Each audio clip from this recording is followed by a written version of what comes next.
স্বাস্থ্য বোনের বিয়েতে কি কি করলাম পুরো সবকিছু নিয়ে আসে আজকে এই ভিডিওটা। আর যারা যারা এখন আমার পেজটা ফলো করে নাই তাড়াতাড়ি টিপ মেরে ফলো করে দেন।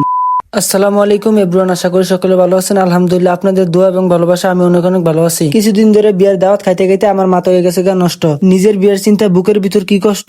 রেডি হইয়া আনার সময় আমার হুনায় হুনায় কইছি মানুষের বিয়া খাইতে খাইতে মোর সরবালা উঠে জাগিতেছে, ইন্দে আমার সুলফা ধরে জাগিতেছে, ঘরের কেউ খবর নাই। যে এই কথা কইছি শরমের কথা কি থাকে। আমার পায়ের জুতাটা আতলে আমার একটা দৌড়ন চালাইছে, সেই দৌড়নি খাই ডিকলে আই পড়ছে আমি প্যান্ডেলের ভিতরে। কেন এতে কি স্বাস্থ্য ভাই ফাপনা ভাবসার রুগীটি আমার হালাই ইতান্ডি খাইতে বইলিছি। আর এই দিক দিয়ে রাইপে আমার লুবনীয় খাবারটি দেখাইতেছে। এই লুবনীয় খানাটি দেখে নিজের আর কন্ট্রোল করতে পারছি না, যার কারণে আমি বইলেছি খাওয়ানো লেগে। এই দেন শরীরে রস পড়তেছে, কেমন খানাটা খাইতেছি। খালি আমার শরীরে রস পড়ে না, এই দেন আপনার শরীরে কিরকম রস পড়তেছে। আমরা সকলের শরীরে এত রস পড়ার কারণ হইতেছে গিয়া ওই যে মাঙ্গের নাতির আছে এটি কারণ নিয়ে রাখছে, যার কারণে ফ্যান তা শর্ত প্যান্ডেলের ভিতরে আমরা শরীরে ফ্যানের বাতাস লাগতেছে না। আর এই দিক দিয়ে পিছন থেকে রিবন কাক হইতেছে শরীর বাইরে, তার শরীরে এত বেশি রস পড়ার কারণ হইতেছে গিয়া নতুন বিয়ে করছে, যার কারণে তার শরীরে এত বেশি রস পড়তেছে। এই কথা কখনো তো শরীর হালকা শরমে কড়া কড়া। আর এই দিক দিয়ে খানা শেষে আপনি তার ঠান্ডাটা শরীর বাইরে হাত দাচ্ছে, হাতুনের কারণ হইতেছে গিয়া শরীর ভাই নতুন বিয়ে করছে। এখন বউ লেগে ভাই ঠান্ডাটা লয়ে যে বউরে সারা নাকি ঠান্ডাটা খাইতো না, যার কারণে আপনি তার নিজের ঠান্ডাটা শরীর বাইরে দিতেছে। এর মধ্যে শুনি জামাই নাকি কাছাকাছি আইয়ে পড়ছে, যার কারণে আমরা উড়ে তো শয়তানি খামা দিয়ে আনাই পড়ছি বিয়ের গিট ধরা লেগে। বিয়া বাদ্য এই গিট ধরাটা আসল মজা। যে ওই জামাই এসে আস্তে আস্তে যুদ্ধ শুরু হইতেছে। এরপরে এই যুদ্ধ অনেকক্ষণ চলমান আছিল। এরপরে জামাইয়ের পক্ষ তার আমরা একটা টাকার মিসাইল দেয়। এই টাকার মিসাইল পাওয়ার পর ডিরেক্টলি জামাইয়ের আমরা স্টেজে লই আই। তারপর আমরা সবাই গ্রুপ ফটো নিতে আসি।